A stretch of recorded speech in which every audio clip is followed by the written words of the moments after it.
বাটুল আছো নাকি? ওই তো সত্য কাকু এসে গেছে বাটুল দা। আসুন আসুন সত্যবাবু।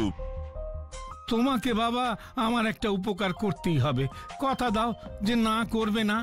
না না বলুন সত্যবাবু, আমি আপনাকে কিভাবে সাহায্য করতে পারি? তোমাকে বাচ্চু বিচ্ছু কিছু বলেনি? না না বলেছে, কিন্তু আপনার মুখ থেকে শুনতে পারলে ভালো হতো। হ্যাঁ হ্যাঁ বাবা, তা তো বলবোই।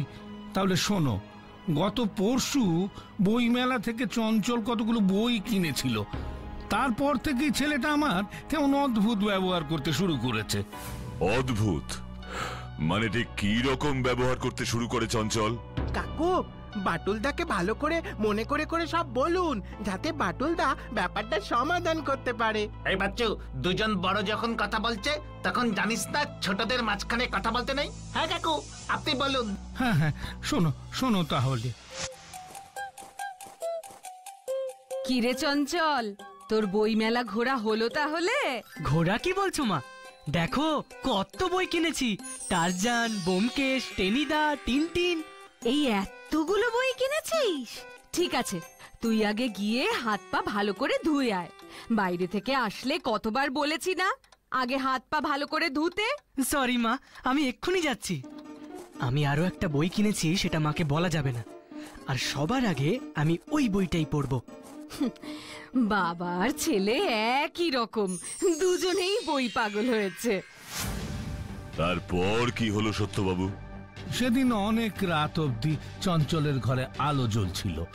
আমি আর ওর মা মালা দুজনেই ওকে অনেকবার নিষেধ করেছি রাত জেগে না পড়বার জন্য, কিন্তু আমরা ওর ঘর থেকে চলে আসতেই ও আবার লাইট জ্বালিয়ে পড়তে শুরু করে।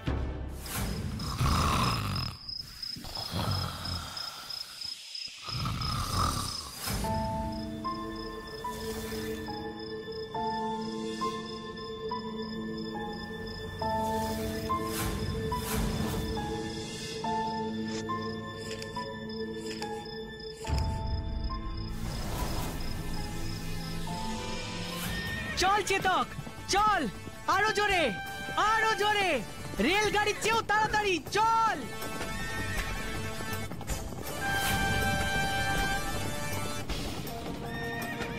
চল চেতক, চল আরো জোরে, আরো জোরে, রেলগাড়ির চেয়েও তাড়াতাড়ি চল।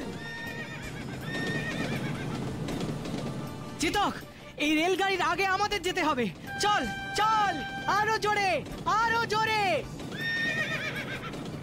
কি রে চেতক, চল চল, ট্রেনটা তো আমাদের ছাড়িয়ে চলে যাচ্ছে। চল চল চল চল, তাড়াতাড়ি চল। ও চেতক, তুই আর যাবি না? কারণ তুই বুঝে গেছিস এখনো যদি ঘরের দিকে না ফিরি তাহলে আমাদের কপালে দুঃখ আছে, বাবা খুব বকবে, তাই না? আবার হ্যাঁ বলা হচ্ছে। চল চল চল, বাড়ি চল, চল।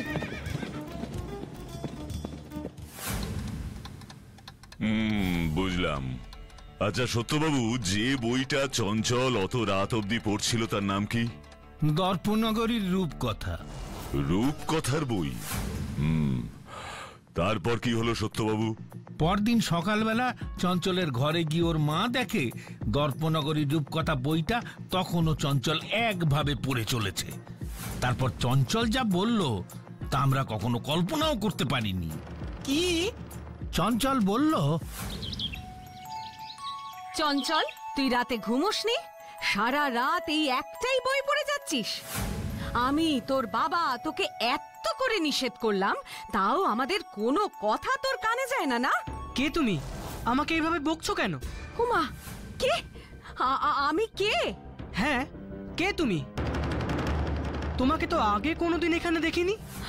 ওগো, তাড়াতাড়ি এসো, শুনে যাও চঞ্চল কি সব বলছে। কে আসবে? তুমি কাকে ডাকছো? কি হলো? আরে কি হলো? সকাল সকাল এত ডাকাডাকি করছো কেন? এদিকে দেখো, তোমার ছেলে কি সব বলছে। কি বলছে? তুমি জিজ্ঞেস করে দেখোই না। চঞ্চল, তুই মাকে কি বলেছিস বল। না হলে আমি কিন্তু এবার তোমাদের নামে জমিদার বাবুর কাছে নালিশ করতে বাধ্য হব। ওগো, চঞ্চল এসব কি বলছে গো?